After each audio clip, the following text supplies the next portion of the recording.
Good morning, friends. I'm Dr. Mohit Chaudhary, Senior Consultant in Transfusion Medicine and Transplant Immunology from New Delhi. Today, we'll be talking about this new episode from TransConnect, which is on external quality assurance in transfusion medicine. We all know external quality assurance or EQAS program is running in India, and but to start an EQAS program and to go about it, it is very important and imperative for all blood banks to follow the same, and it is a very vital part of the quality assurance. So let's get on with the topic, which is uh, a little dry but equally important. So why is there a need for quality in blood transfusion services? Quality, we all know, is fit for use. It is the totality of characteristics of an entity that bear on its ability to satisfy stated and implied needs. So it should satisfy stated and implied needs, or it should be fit for use. Now, the provision of safe, appropriate, and compatible blood and blood products for transfusion involves a number of processes. We call it the chain reaction. There is a chain reaction right from the donor vein to the patient vein. So there is a risk of error in each process, right from the selection of blood donors and collection, processing and testing of donated bloods, to the testing of patient sample, issue of compatible blood, and its administration. So blood transfusion services play a key role in this transfusion chain, and it has been depicted in various hemovigilance programs, especially the short program of the serious hazards of transfusion scheme in UK, where it says that lab errors can lead to a lot of mortality and morbidity. So errors in the laboratory may be due to inadequate procedures for identification. We should have a double check. The patient should be checked through two different mechanisms.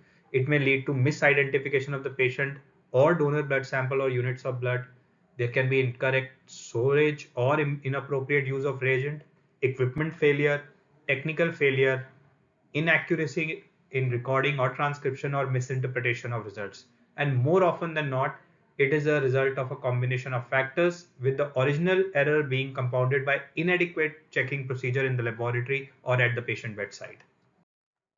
So EQAS is a part of a quality system, and in blood transfusion laboratory, you can see these are the AABB quality essential, and one of the essential points is assessment, both external and internal. What is EQAS, or external quality assurance, or external quality assessment scheme? So the external assessment of a laboratory's performance using samples of known but undisclosed content and comparison with the performance of other laboratories. So EQAS should not be used as for assessing the individual staff competency. It is an effective way of identifying process problems within the laboratory. So how to go about it? Any identical set of sample given to each participating laboratory. The sample should be processed in same way as the routine clinical sample. Now, why do we want to do that? Is to ensure the performance of external quality assurance is equal to the usual performance. So whatever you do as a routine, in the same way you run the external quality assurance or external quality assessment samples. Now each center receives its own set of samples and it compares the results of the other samples. This enables the comparison with the other centers. Once you have that, the measurement of performance is through the external quality assurance, identifying of problems and deficiency if there are any errors. Then eventually you can do a corrective and preventive action, which is known as CAPA. And this would overall improve the quality of the blood transfusion services and the safety of the blood and the blood products. So what are the objectives and benefits of external quality assessment scheme?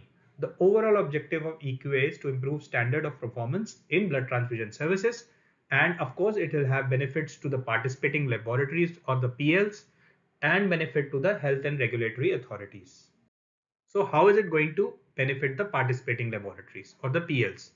It is a very simple acronym for the same, ABCDE. So how will it benefit the participating laboratory? It will have access to the network of laboratory. B, it will have best practices. It will have comparisons of their own performance and performance with the other laboratories. D is delineating the problems related to the laboratory processes, and education and information to improve the performance. How will it benefit the health and the regulatory authorities? Because if that is not the case, why would we want to implement, or the healthcare authorities would like to implement, the external quality assurance scheme?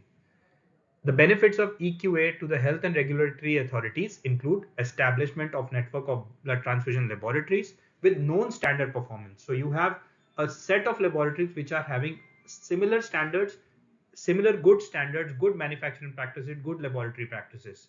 And it also provides a useful information to assist in setting the standards, whether you want to set standards in some other laboratory, review the testing strategies and technologies, use resource effectively, improve public confidence, and support systems of accreditation.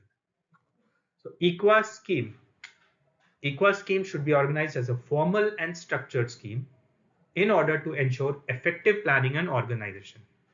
This will ensure the uniform provision of sample, standardized approach, and the monitoring of performance of PLs.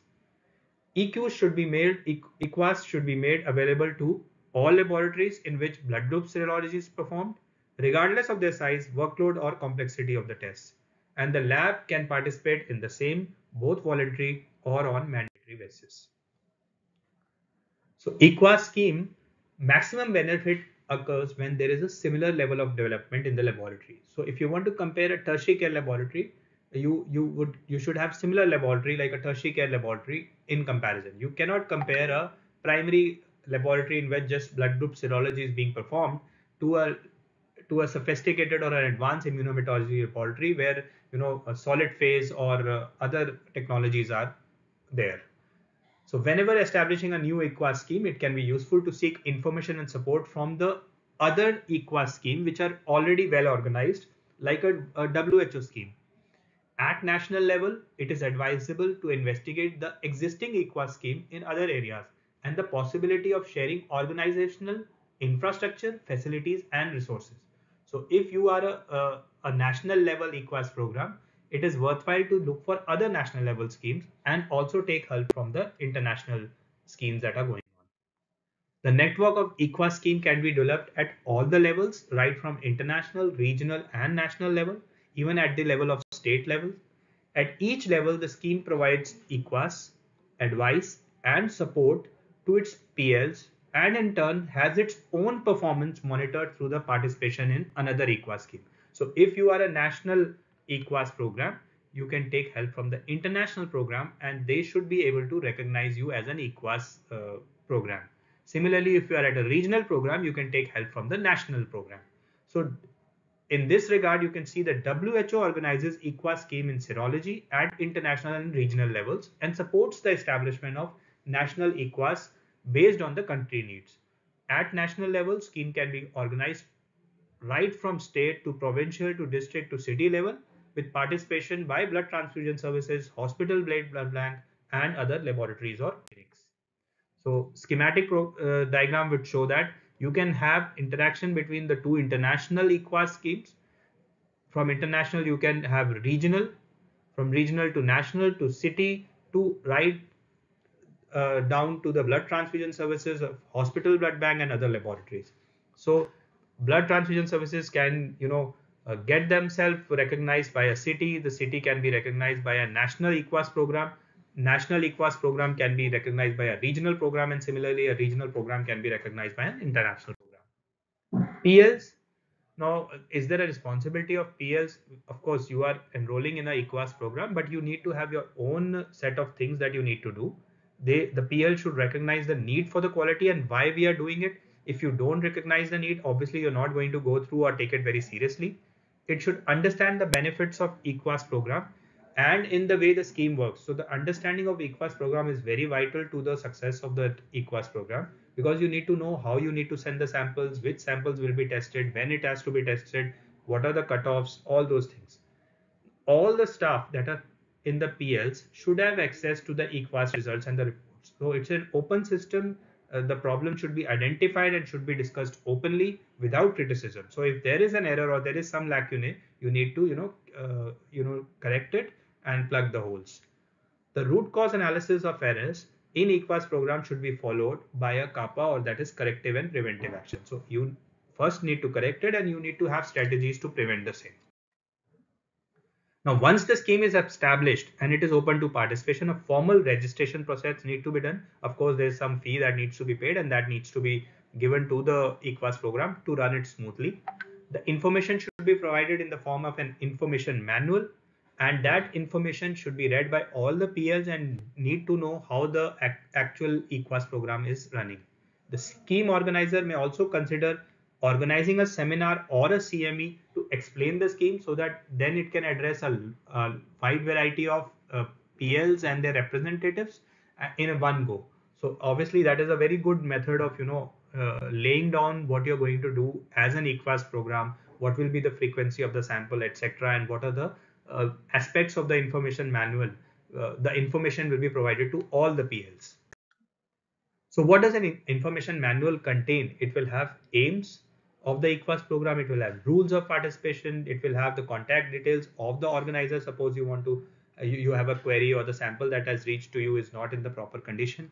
So you can always, have that contact detail of the scheme organizer and talk to that person. It will have an advisory committee which will take all the decisions whenever there is a discrepancy or there is a discrepant results or there is something which you need to discuss on the forum, that will be provided by the advisory committee. There is a description of the organizing institution, whichever institution is taking up this EQAS program, description of the exercises offered or as to the which test you are going to run the things on. Maybe there are some basic tests, there can be advanced test, or maybe starting from the basic test and then the EQAS program moves to the advanced test. There is explanation of the commitment needed from the PLs and the benefits of participation, and there is explanation of the performance monitoring and the scoring system. But any EQAS program has some practical issues which need to be addressed. One of the very important practical aspect is the selection of the test. So you have to first define which minimum test you need to do. Suppose you want to start with an ABO grouping or an RH grouping initially. This testing is mandatory for a serology lab. You can even start with the cross matching. But then further on, when your EQAS program is running fine, you can go with the advanced tests like antibody screening, antibody identification, hemolysin test, DAT, red cell phenotyping, etc. So basically you can increase the battery of tests right from the minimum test and then moving on to the advanced test. Another practical problem is the principle of selection of exercise material and the sample presentation. The EQAS program is running well if all the PLs test identical exercise material. The, the material itself should remain stable throughout the duration of the exercise, and whenever possible, the material should be presented in a format that resembles a clinical samples. So if you are giving a sample, let's say for blood group serology, and you're testing by say EDTM or a plain serum, so then that is to be given. You cannot simulate something else. So the sample should be presented in a format that it resembles the clinical sample. Another problem is the validation of the sample stability. Stability is a very vital issue, especially for a distant participating laboratory. Suppose you have a laboratory, if you're in Delhi and you're starting an EQAS program and you have a laboratory which is enrolled in the national program and it is in all the way to say Tamil Nadu or Kerala or somewhere very far. So in these, the sending material to one or more distant PLs has to be checked on return for retesting. So once you have that, you send the material there, the material comes back, and then you check for those distant PLs if the sample is still the same. The other way to check is leave the sample unopened and see at ambient temperature for how long or how much length of time the specimens are stable, and you can then test it again. The results on the retesting should be comparable to the original results, and the sample should remain sterile at all times. Risk assessment. Very important practical aspect is risk assessment of the material. You should always remember that all materials are potentially infectious and should therefore be handled and disposed of in the same way as routine pathological substances. There should always be a disclaimer that this sample should be considered pathological, and you should do all the infectious control measures to run the successful test. Another important aspect is exercise and the frequency. So how many number of samples you are going to run is very vital. You have to define the same. Ideally the number is 3 or 4, but preferably it is 4. 4 exercises should be distributed per annum, and it should be done in such a way that adequate assessment of the laboratory procedures and practices to gather sufficient data for cumulative performance monitoring. So you cannot assess a laboratory just on one exercise or one sample that has been run by them, and it should also have an exercise instruction as to how the results should be reported, what is the closing date, what the requirement of testing by the laboratories. So everything should be there, and accordingly the PLs should also program themselves to do it on the same lines. Then you have the result form. So to maintain the confidentiality, all the result forms should be identified only by the registration codes of the individual PLs. The exercise code of number and participating center registration code should be clearly displayed, and the form should allow the following information to be recorded. It should have a data sample, date of the sample received, the date of the sample tested, sample quality, interpretation of the results, example the ABO group, reaction grade, and information regarding the techniques and the technology. Once you have the result, the PL should test the EQAS samples and return the result to the scheme ASAP before receipt of the samples. After the receipt of the samples, a closing date should be specified. Generally, it is 2 weeks. So you have to make sure that your results reach the EQAS program site or EQAS program, whether it is electronically or whether you have to send the result to courier or whatever, which is defined earlier. You need to make sure that a closing date is a cutoff is maintained, and this also means that if you not only should you report the test correctly, but you should report the test within the time limit that is being given to you. Eventually you can do some variations in the exercise format. You can take the time limit off, or you can decrease or increase the time limit of the test that needs to be performed. You can also look for transposition and transcription errors in more depth to make a program more vital. You can explore the variations in sensitivity of testing. You can assess the trends. You can have graphs, all those things which can be sent to the performance laboratory periodically. Where serum is provided for antibody identification without the corresponding red cell, the patient's red cell phenotype can be provided eventually. And you can even give a fictional phenotype and assess the know-how of that laboratory. Sometimes you can do an antibody identification result could be given for fictional patient, and you can ask whether the antibodies could be positively identified, if whether it could be excluded, or phenotype blood that would be requested for the patients. You can even create some clinical scenarios, and you can ask, would you transfuse this blood? So I mean, all these exercises will are can be there, and there can be some variation, but this comes only when your EQAS program is running robust and it is going well. So then you can exercise some variations. So all the points that I've discussed as practical issues are selection of the test, principles of selection of exercise material, validity of sample stability, risk assessment, number of samples, frequency of exercise, exercise instruction, results form, return of the results, variation in exercise format, and suggestions in variations. Now, very vital part of the EQAS program is performance monitoring. You need to have standards of acceptable performance and also identify unsatisfactory performance. Once unsatisfactory performance is there by any laboratory, you need to offer advice and support to assist these laboratories in improving their performance. You need to eventually do a corrective and preventive action. And if there is no formal system of accreditation or prescribed action, then the advisory committee, which has been set up by the EQAS program, can also help in performance monitoring. So what are setting standards? What are the standards of acceptable performance? The first step in performance monitoring is to define the standards. So basically you need to define what is satisfactory, what is unsatisfactory, and what is borderline performance. So once you have that, you can categorize these laboratories into any of these categories.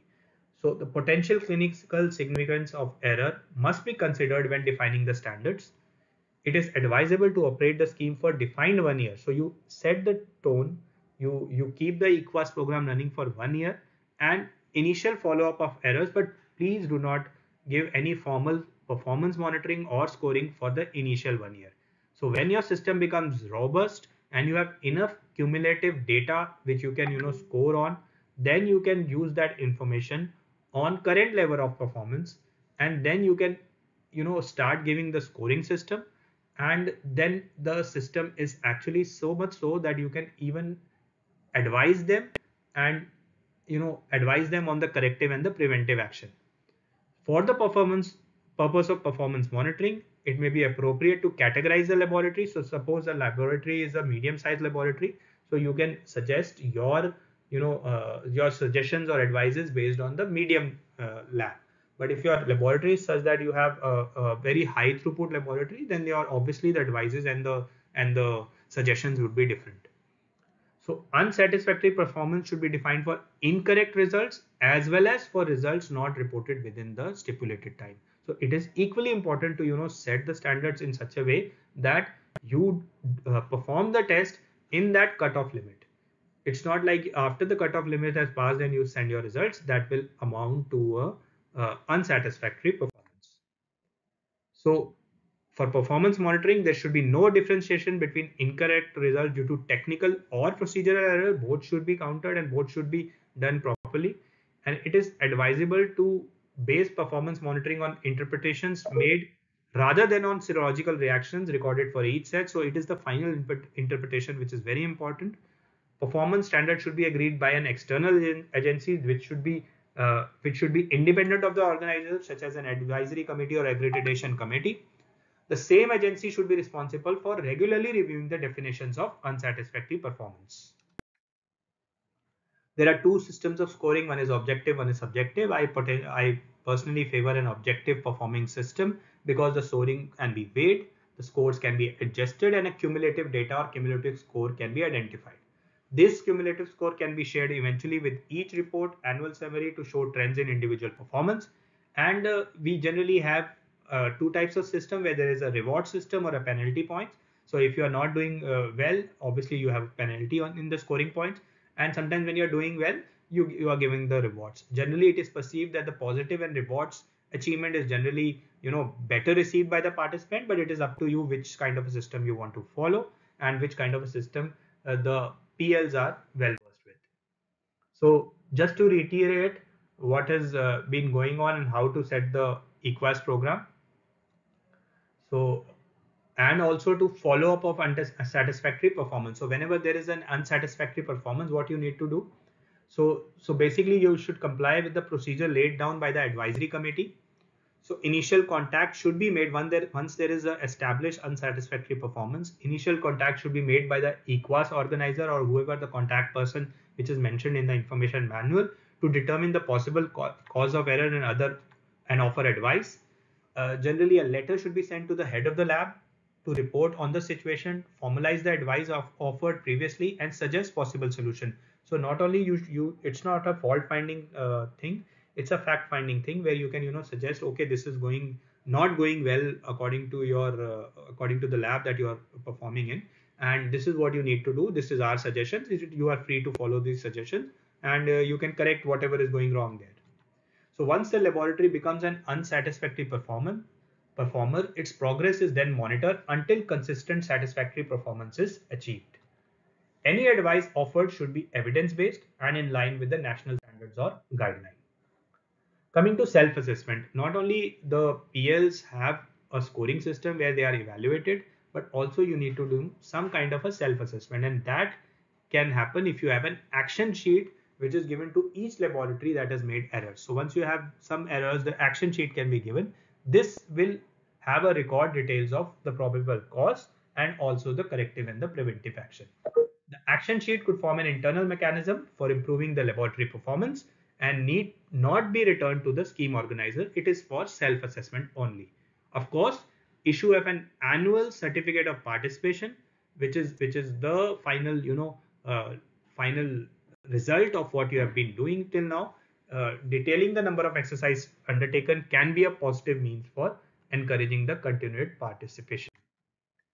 Now, the EQUAS scheme is not only helpful in finding the errors, but it is also helpful in providing education and training.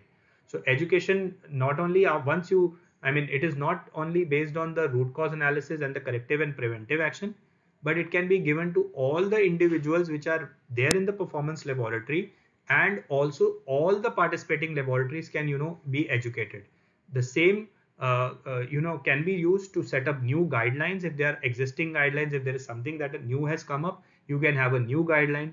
You can have an annual scientific meeting or workshop. You can have publications pertaining to the data that has been received from the performance laboratories, and you can prevent various error due to technical and procedural techniques. So WHO is organizing regularly some online pilot training programs for EQAS in immunometallurgy and blood establishment as early as 2021 they organized a WHO online pilot training, and which actually trains you for the EQAS scheme and education and training. So how do you monitor and evaluate an EQAS scheme? Evaluation should be undertaken at least once a year and an annual report be produced. There are various indicators as to whether your EQAS scheme is running properly or not. There is a process indicator and an outcome indicator. So process indicator examples are frequency of the advisory committee. You can have number of PLs that you need to know, number of laboratories returning result for each exercise, number of laboratory registering for additional tests. If there are additional tests that they require and they are wanting the same, increasing complexity of the exercises where you are increasing the variations, number of problems recorded, number of complaints received regarding poor sample quality, also feedback, some positive, some negative feedback, educational meeting and publication by the scheme. Similarly, we have outcome indicator as to number of satisfactory and unsatisfactory performance, how your EQUAS program is actually running, whether the trend in that unsatisfactory performance has now uh, you know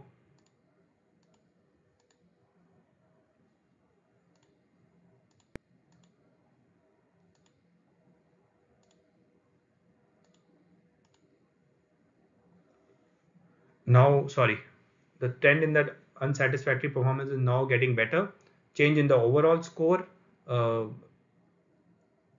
trend in the performance with the same antibody used for cross matching or antibody screening over several exercise, change in the technique used by participating laboratories or the number of participating laboratories receiving accreditation.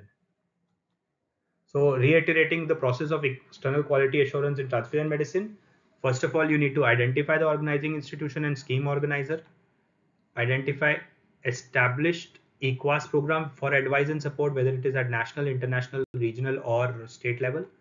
Then set up an advisory committee, which is very vital. The advisory committee is the final solution and final decision maker in the same.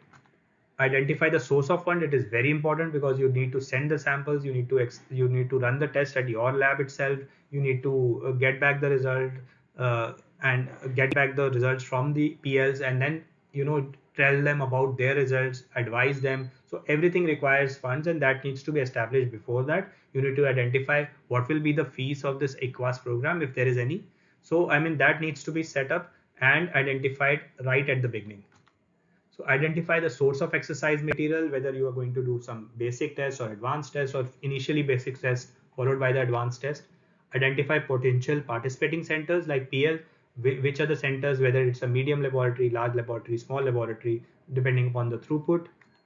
Send the preliminary questionnaire to all the potential PLs, whether they really want to enroll in this, whether there is a need to have an EQUAS program, whether they would want to enroll in it, and whether they are okay with the fee of the same. So you need to send that preliminary questionnaire. You need to design the exercise format based on the information provided by the preliminary questionnaire. Develop system for preparing and distributing exercises, handling results and performance monitoring. Conduct the pilot study. So initially you need to run the program for initial, let's say 1 year, where you are not giving any formal scores for the same, but once your program is a little more robust, then you can go ahead with the actual program. Evaluate the pilot study before that, make any modifications if necessary, and promote the scheme, register PLs eventually, and implement the scheme. Then you need to monitor and evaluate the scheme and send an annual report. So annual report, you need to compile all the data, the cumulative data that is, and distribute it to the PLs and other interested party. It may include the summary of the exercise, summary of the overall performance, learning points from the exercise, details of development, overall assessment, and accounts if appropriate. There are various EQUAS programs that are running in India. There is an international EQUAS program from Mayo Clinic and WHO. There is a regional or REQUAS program by CRO Thailand, Institute of Biological, national or NEQUAS program from CMC Vellore, zonal or regional program from Red Cross, Bombay, and BQUAS from Jaipur, which is also recognized by the NABH. So these are some of the EQUAS program that are running. There are some companies also which provide EQUAS program in blood bank like IRAD. Then there is an external quality assessment of transfusion laboratory practices. This has been given by the WHO in 2014. This is the BQUAS program that has been run in Jaipur. And So I hope I've been able to cover this topic on external quality assurance, and anybody who wants to start the external quality assurance scheme needs to follow these steps. And once you have evaluated that in the pilot study, you can eventually make your program very robust and start with an EQAS program. Always remember, an EQAS program is as good as your participating laboratory. So you need to have a preliminary questionnaire from them and ask them whether they really want to enroll in this program and whether there is a need of this program. Once the need is established, the program becomes more robust and more clinically oriented. Thank you so much. If there is anything that you want to ask or if there is anything that you need to clarify, please write in the chat box and we will try to revert back to you. Also subscribe this channel and keep tuned for many more episodes coming your way. Thank you so much and happy learning.